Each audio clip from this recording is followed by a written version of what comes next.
Welcome to Bashy's Corner. We make programs and invite guests whom mainstream media doesn't want or doesn't care, but we do.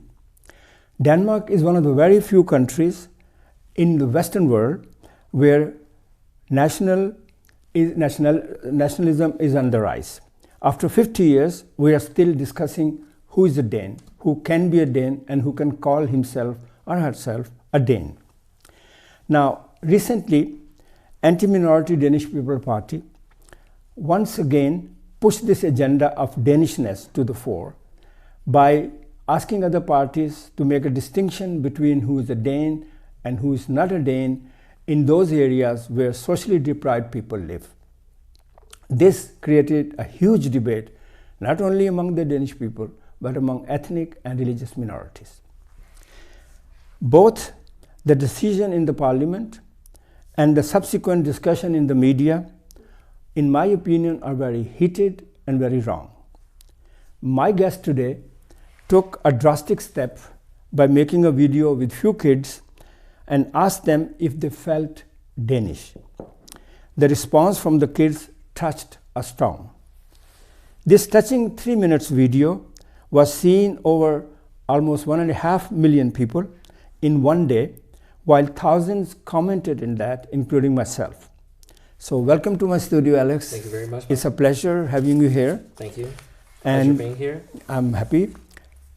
Before we discuss this media storm, which you created by this video, let me ask you about your background, please. Could you just tell me who is this guy who's sitting in front of me? Well, thank you. But first, I was born in Iran in 1984. I'm 32 years old. Okay. And then we immigrated from Iran to the United States, to California, where I stayed until I was 14, and then I moved to Denmark to be with my dad.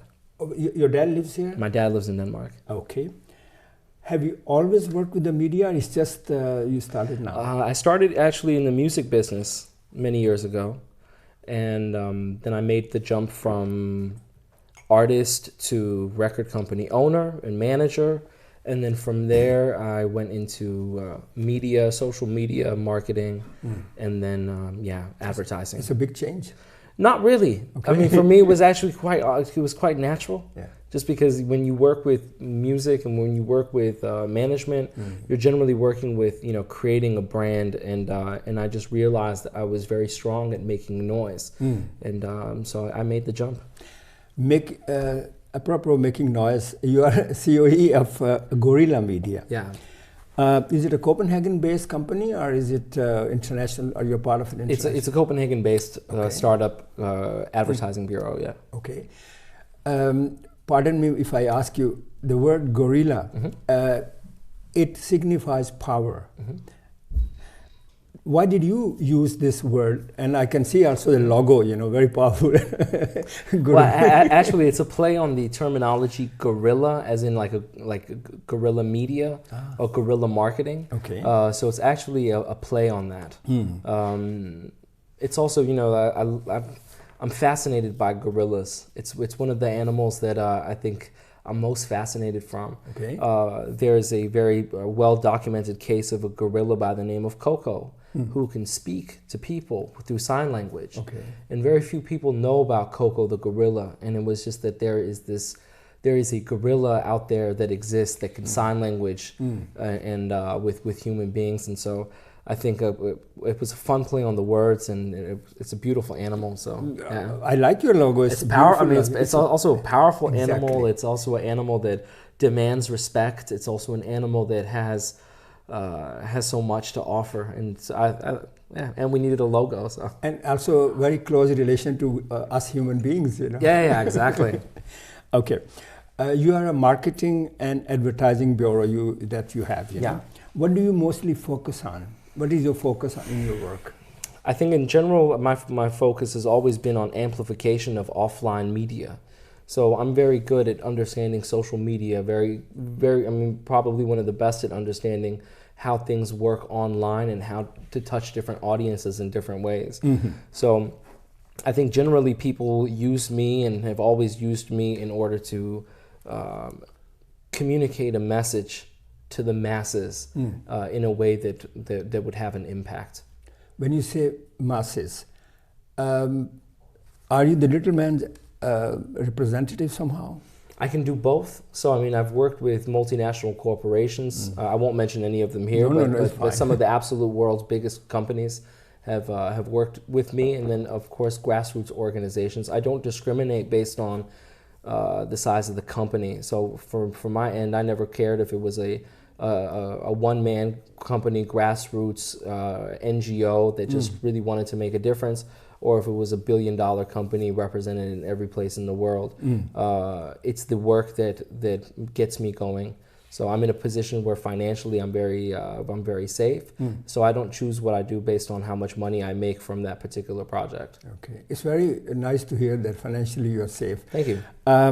Before you made this 3 minutes video, you were rather unknown politically, you know. I mean, giving a message, and there was always a political debate.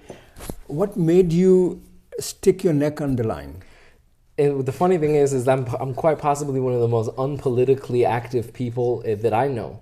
So I never involve myself into politics. I don't support any political organizations. I vote, of course, because that's my right as a citizen. But besides that, I've never donated or been politically active. So you're not part of any political party? Not at all. Or hidden agenda? Not at all, and I've never cared so much for politics until now. That's what I wanted my next question now, because now you're very known. You know, now I'm quite known. Yeah. And I'm sure some political party will like to use you, you know, in the coming election. Now, this video. So let's get back to the video. Why did you make this video? Because we want to play that video after you. Sure. I mean, it's a very good question. To begin with, it's a very big one, especially after you take your time after so many times of answering it. Yeah. I love my daughter. I have a daughter, Scarlett, who's in the video. Yeah. And Scarlett is a smart girl, an intelligent girl.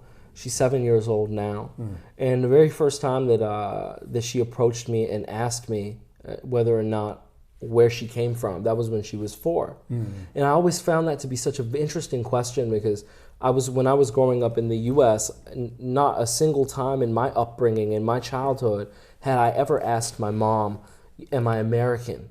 or "Where am I from?" So for her to come to me at 4 years old and ask me that question, I thought was very strange. And as time went on, the questions that she had became more serious. So, you know, her mom is of darker complexion. She came and was very upset one day, crying and saying, you know, the kids said my mom is from the jungle. Is she a cannibal? Does she eat people? That's what the other kids have said. I converted to Islam in 2014. And when I did that, then my daughter was, of course, told the kids at school, and the response that she got back was, "Well, now your dad's a terrorist. Now your dad is going to blow up a building." And I live in a very, just to make it very clear, we live in a very affluent neighborhood, and my daughter goes to a private school. So this isn't just kids that don't have networks around them to explain things to them. And these were the things that she's come with. And of course, she gets very upset. I mean, we had to explain to her, you know, of course, my background is Iranian. I had to explain to her that we had to cancel our vacation to the United States because of the policies that Trump had enacted. And there's questions involved in this, right? There's things that need to be explained and put into perspective. So that was the reason for video. That was one of the reasons. For our viewers, I would like to show this video. Sure. It's just 3 minutes, and then people can see how powerful message this little video has.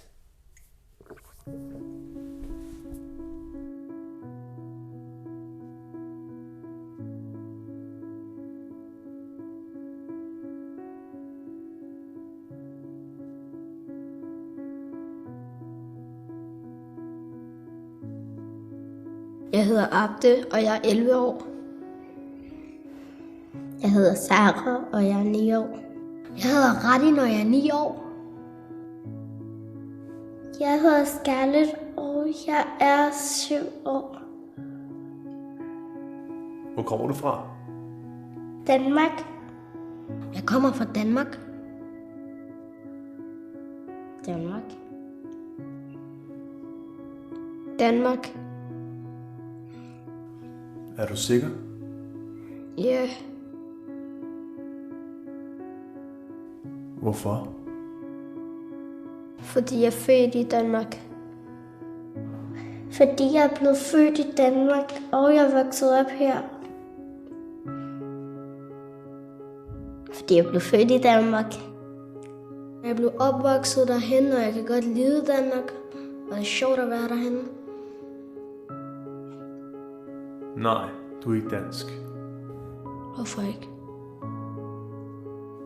Man kan ikke sige, at hvis man henter hele verden til Danmark, og at de så får nogle børn i Danmark, så bliver de børn danske.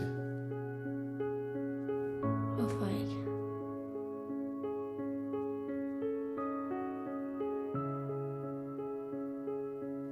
Du er ikke dansk, Sabour.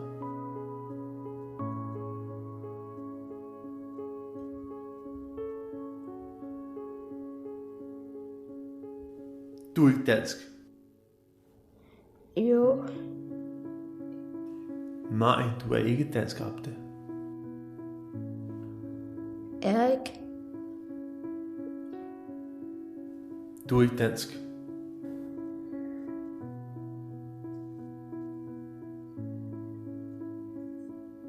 Okay.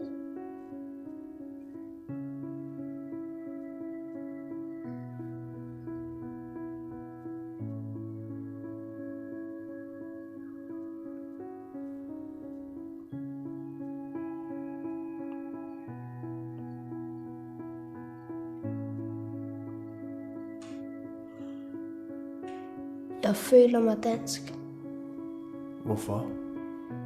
fordi at jeg har det sjovt her i Danmark, og jeg er født og opvokset, og jeg har mange venner her.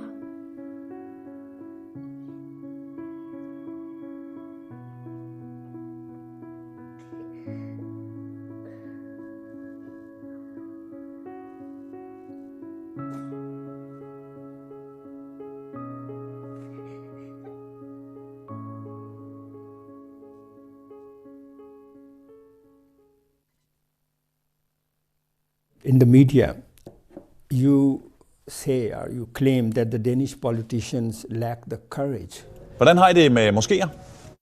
to tell the minority kids that they are not Danish. When you say that, do you base that on any reality, or is just your opinion? There was it's an opinion, of course. I mean, the thing is, there was a very well-known interview. It was a debate, I'm sorry, where the Danish People's Party representative Martin Henriksen came out and had a debate with a young man, 18 years old, Jens, born in Denmark. His mom is Danish, raised in Denmark. And to the question of whether or not Jens was Danish, he couldn't answer that. He wouldn't answer that. And that was very clear to me that first and foremost, the Danish People's Party represent a very large percentage of the Danish population. And when you take, there's a lot of people who agree with them, who don't necessarily will vote for them, right? So they do have a lot of pull in this society. And when you have a politician who represents them that won't answer such a simple question as whether or not Jens is Danish or not, then my daughter, in his opinion, is not Danish. And until now, I've heard Martin has, of course, commented on the video as well as the integration ministers and such, and they still won't answer the question. They'll sit there and they'll shun the video, and they will put the video down, but they still won't answer the question of whether or not these children are Danish. I will give an example. Once in a parliament, there was a debate, and I asked one member of Danish People Party, he's not anymore, but he's one of the founders actually, Søren Krarup, you know. I said to him, do you consider me Danish or not? So he said, maybe legally, but culturally not. The problem is that they will not openly say that you are black or you are a Muslim or you are not Danish in that way, you know. So they say in a very clumsy way. But Do you think that their attitude they have, this spreads hatred? It's very indoctrinated hatred that they come out and that they spread. I mean, what is Danish culture, and can culture change is one of those questions. So when we go out into the city and we see Danish kids, white ethnic Danes, however we want to say it, who are vegans and vegetarians and listening to, for example, hip hop music, none of these things are Danish. I mean, Danish movies, Danish music, Danish food, the culinary experience, these change with time, right?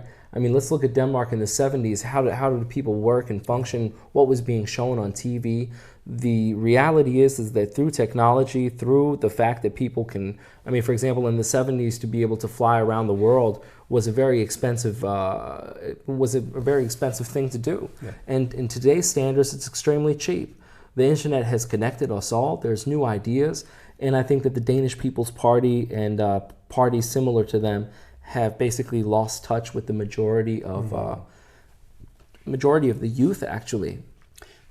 Just a few minutes back, you talked about the effect your daughter and other minorities have when they go to school and they're asked, are you Danish, are you not Danish?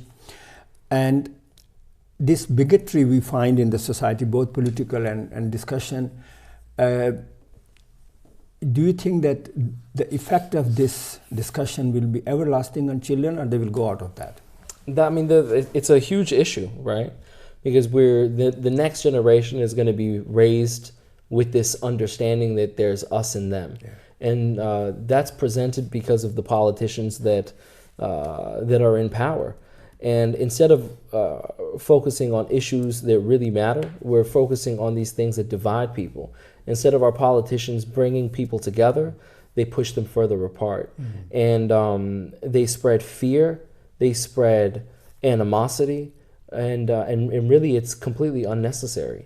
And I fear for my daughter. I fear for her, for my daughter's generation. Mm-hmm. And that's one of the reasons why this video resonated with so many people, because I think there's so many people that even if they don't agree with the method that the video was made, they will still understand clearly what we're talking about. So this is the message of the video from you. The message is that our politicians need to understand who they're speaking to. Unfortunately, my children or your children, they don't vote. I mean, when you're small, you don't have a vote. Yeah.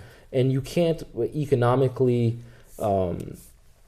you can't give any campaign contributions and give money to political parties. So in my personal opinion, all of our politicians have a direct responsibility to look after the interests of that next generation. The ones that don't vote and the ones that don't have the financial backing to support any party. So Dansk Folkeparti needs to represent my daughter just as much, and my daughter's interests just as much as they would somebody that's voting for them and somebody that's giving them contributions. Do you think that the Danish politicians who have seen this video, you talked about Integration Minister and Martin Henriksen, there was also reaction from other politicians. Do you think they listened to this message? I mean, I think that, well, first of all, I know that every single politician in Denmark has seen this video. I think that the last numbers I got, it was something like 80 or 90% of the adult population in Denmark has had access to or has seen the video. Sure. So I think that they saw it. I've gotten an overwhelmingly positive and warm reaction from politicians as well. It's a hard video to watch. It was a hard video to make.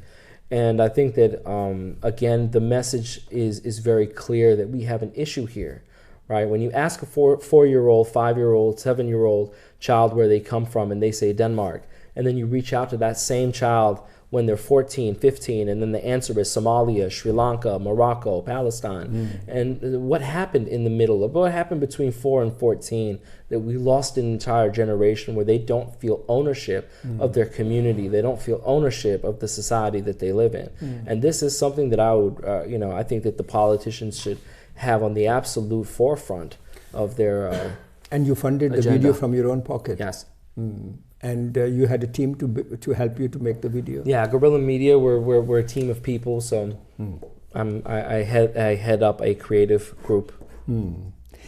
Now, some people say, I'm not saying all, Sure. some people say that you try to hide the integration problem and using the kids in the video. Well, I mean, there is an integration problem in Denmark to a degree, but that's not what this video is speaking about. These children feel like they're Danish, and our politicians will not even acknowledge them as being Danish.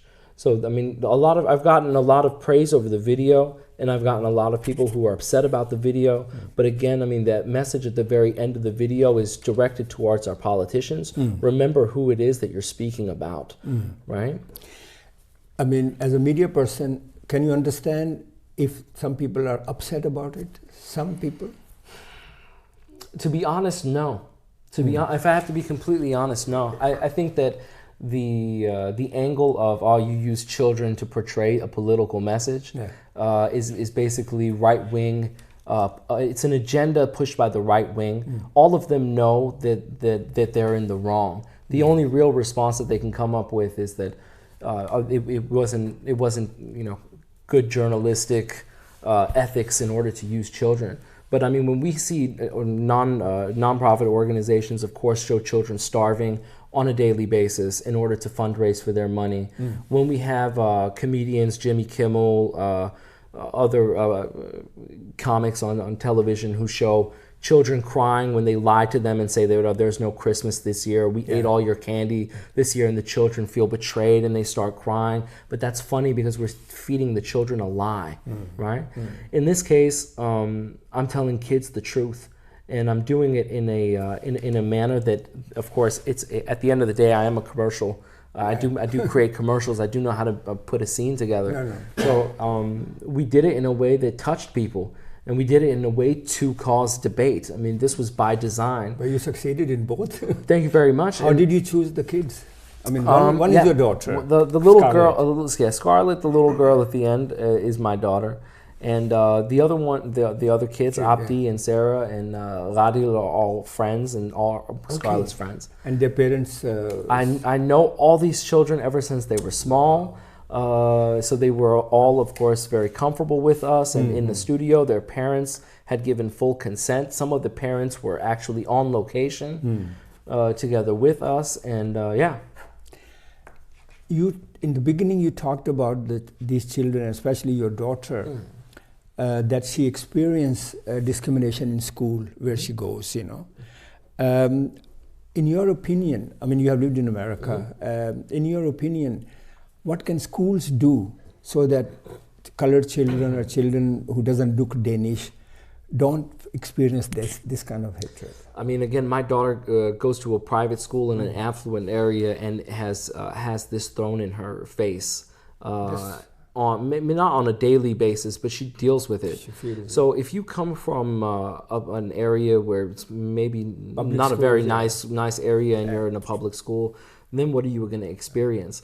I've been actually getting a lot of very, very good response from schools, some of them who are actually showing this video to the kids to showcase about the dangers of, teasing kids about where they come from, and to tell them that it's not actually a nice question to ask or a nice thing to kind of go into when you're a child. The teacher should be able to. They've been showing the video, so I'm to the kids. It's been very heart touching for us. These contents of the video, because they are simple, hard hitting, but you must have discussed that with the kids, why they were there. I can tell you that the tone of the video, the mood of while we were shooting the video, does not at all match what it is really on set, right? Because on set it's a completely different vibe, and we're experts at being able to do these type of videos. I'm an expert at this. I know how to use editing, tone, pace, music in order to create a mood that's of course more dramatic, the same way another director would when. When you see a Hollywood movie and there's somebody chasing somebody with an axe around the house, it's not as scary for the actors as it is for the people who are watching it. It's the same thing in this case. The kids were, of course, spoken to before and after. The kids were we spent maybe about, I don't know, 15 or 20 minutes with each child where we discussed. But there are also ethical guidelines by the Danish Journalist Association. Yes, you followed them? Yes, definitely. Of course, we had the parents involved. We took a lot of care with the kids, and also in terms of how we would portray them, how it would be seen. Parents had the opportunity to make any changes if needed. But all of the parents involved and the kids saw the video, were very happy with the result. They all thought that it was a truthful portrayal. Yeah, because I mean, at the end of the day, I mean, anybody can come with a criticism, but you can't criticize the truth. And this is the truth that we're sitting with, and that's what makes this video such a powerful image. You have Iranian background. You lived in USA. Now you live in Denmark. You have a baby here. You are active. In your opinion, from your experience, who would you describe as a Dane? I think that if you feel Danish, if you're loyal to Denmark, then law-abiding. Yeah, if you're a law-abiding citizen, I mean, the thing is that who is Danish or who isn't Danish becomes a theoretical question, or it becomes a question of. In my opinion, for example, in the United States, it doesn't matter whether you are actually even born in America. As long as you feel American, as long as you're patriotic and you contribute to society, then people consider you to be American. Yeah. And it doesn't matter your skin color, religion, race, creed, sexual orientation. You're American, and they embrace you as American. I was seeing Syrian, it was like, I think it was Iraqi refugees or Syrian refugees that come into America. And the minute they arrived in the airport, they're like, I'm American. And then everybody around them was like, telling them, yeah, of course you are. And they are inviting them in. And I like that. I like that idea. And in my opinion, if you're loyal to Denmark, I think that loyalty is a very, very important factor. So you don't regret coming to Denmark? I don't regret coming to Denmark, and I love Denmark, and I tell people, when you have a driver's license, if you see an accident on the freeway, you have to stop. You have to stop because it's your duty to stop. And actually, if you were to keep driving, you can actually be punished for that. I see an accident in society right now. It's my moral, it's my ethical duty as a citizen of Denmark who loves Denmark to stop and speak about it. My last question to you. Do you have any future plans to shock the society? Because I would very much like to shock the society. Guerrilla Media is a commercial company that makes commercials and makes advertisement. I have a platform and I'm able to speak to people. And I have some things that I think need to be shown and messages that need to be spread. So you're not going to stop? I don't have any specific plans. But if somebody approaches you? I mean, even if they don't, I have certain things that I'm working on that interest me. I don't know whether or not they're shocking, but... We will take... Alex, it was Thank you so much. Really wonderful to talk to you. Thank you. And your video is fabulous, your ideas. And I'm very sure that our guests have listened to Alex, his opinion and his wise words, and think and pause when you next time elect those people who are Danish in their heart and in their speech. Until next time, take good care of yourself.